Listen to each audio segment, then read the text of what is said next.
Greetings, family. Sister Shanice in the house. Thank you so much for joining me on this channel. Today is about Dr. Umar Johnson. I had the privilege of interviewing him earlier today on the Sister Shanice Show radio show on the Big G Galaxy afiwi.net.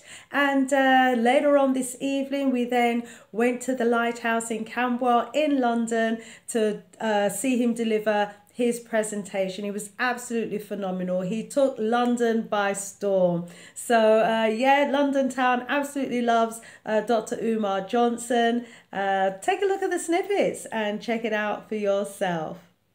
Brothers and sisters, the Chris Kaba movement. Justice for Chris is the foundation, but that's not the ceiling. The ceiling is justice for the entire Black UK. Don't limit it to police genocide. Make sure we get justice for Chris. Never leave that. That's priority. But what about education? What about economics? What about criminal justice? What about homelessness? What about Black entrepreneurship? The mistake we made with George Floyd is it stayed about George Floyd and we didn't extend it out to all the problems we have. Do you know the George Floyd protests were the most comprehensive protests in American history since Dr. King's murder? And what did Black people get out of it? Not a damn thing. UK, don't make the mistake. And then I read the other day that y'all got a new prime minister. A snow bunny named Truss, right? Truss with no trust. And for the first time in the history of the UK, y'all got 3 blacks in the highest offices. Your finance minister is African. Your foreign affairs secretary is African. And your domestic secretary is African. Whatever they do in the U.S., they bring it to the U.K. We done already been through that. Yeah. Barack Obama. We've been through that. Colin Powell. We've been through that. Condoleezza Rice. We've been through that. Clarence Thomas. We've been through that. Judge Ketanji Brown Jackson. We've been through that. Kamala Harris, who got on the damn TV and Kamala Harris said America is not a racist country. We got that too. But she goes to bed with a snow puppy. Yeah.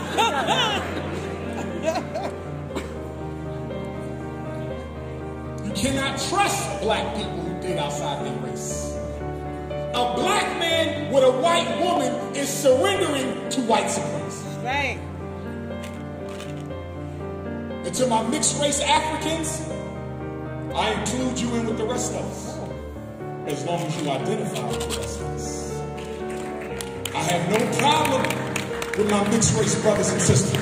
But you gotta be African all the time! And not just at the Dr. Umar lecture. And I catch your ass up in Manchester and you snow bunnying it out with your relatives. Mixed race Africans, be Black all the time, damn it! So we know we can trust you! Listen. Tokenism is not progress. Please don't be one of them Negroes who say it's getting better for us in the UK.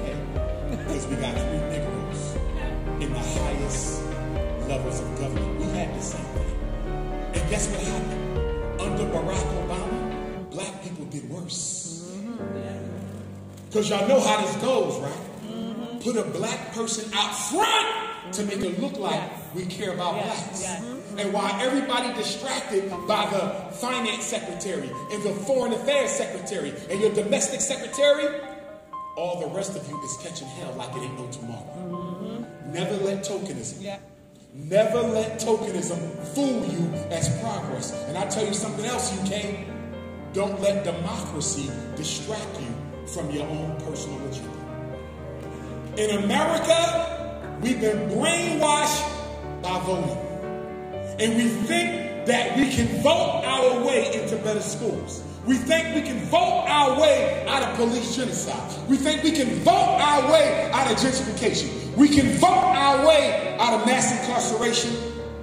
I want you to hear me well. if voting could change anything for black people, voting would be illegal.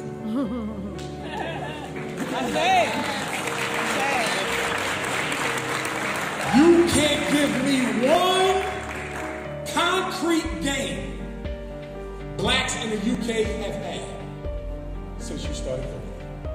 Now, the black bourgeoisie can name a few things that they have, but the black masses can't name one. That's true. I need y'all to get this. Everything African people got, the US, the UK, the continent, the Caribbean, we got through blood, sweat, and tears. That's right.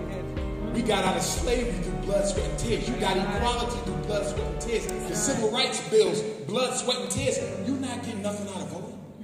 You know what voting really is? It's a temperature check that the white power structure uses against Negroes to see if you're still dumb enough to believe that by casting a ballot, you can change your future. So are you saying don't vote, Dr. Umar? I would never tell you not to vote. I would tell you to exercise your best interest. But I will tell you this, until black people organize in the UK, until you come together with a black agenda and a black platform that you give to everybody running for office, whether they're black or white, irrespective of a party affiliation, until there is a black political dynamic in the UK, you'll never get justice in our country. Just give a timeline of events of what's happened before I actually say what we're doing as a campaign moving forward. So it was on the 5th of this month that Chris was driving, and we can't really say too much because there's an ongoing murder investigation, a homicide investigation, so there's certain things we can't say, but what we do know is that he was boxed in, or he was stopped by the police in one way or another, and he was shot in the head, so he was shot dead. It came out that he was unarmed, he didn't have any fun on him, he was defenseless, he was powerless, and his life was taken away. And he was only 24, so he was a father-to-be, so his daughter is going to be born in 3 months. He had a fiancée, so he was due to get married, and he had so much potential, and all of that was just taken away from him in an instant. And it's broken our hearts, it's like ripped our hearts out, like, not just us as a family, but even as a community, friends, like so many people are just absolutely devastated, and they're asking, they want answers, and there's a lot of people out there that, there's a lot of trolls, there's a lot of horrible people who are, I believe, are borderline racist, who are saying so many things, like just trying to detract from the situation or dehumanize them. The one thing I will say is we've seen the footage. We've seen what happened on that night. And we're fighting with everything we have for justice. And I genuinely believe if the whole world saw that footage, they'll join us in our tears and we'll cry. Hopefully one day we do get to see what happened. Because I feel like this is monumental, it's a monumental time in our history. This can't happen. We can't allow this to happen, where it's normal for police officers to shoot dead, unarmed black men.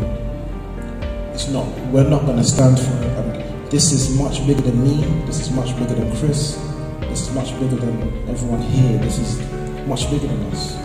We're fighting against systems, we're going toe to toe with the system, with the establishment, with principalities. And one thing I do know for sure, and you have to quote me on this, is that we're going to win this. Woo! Thank you.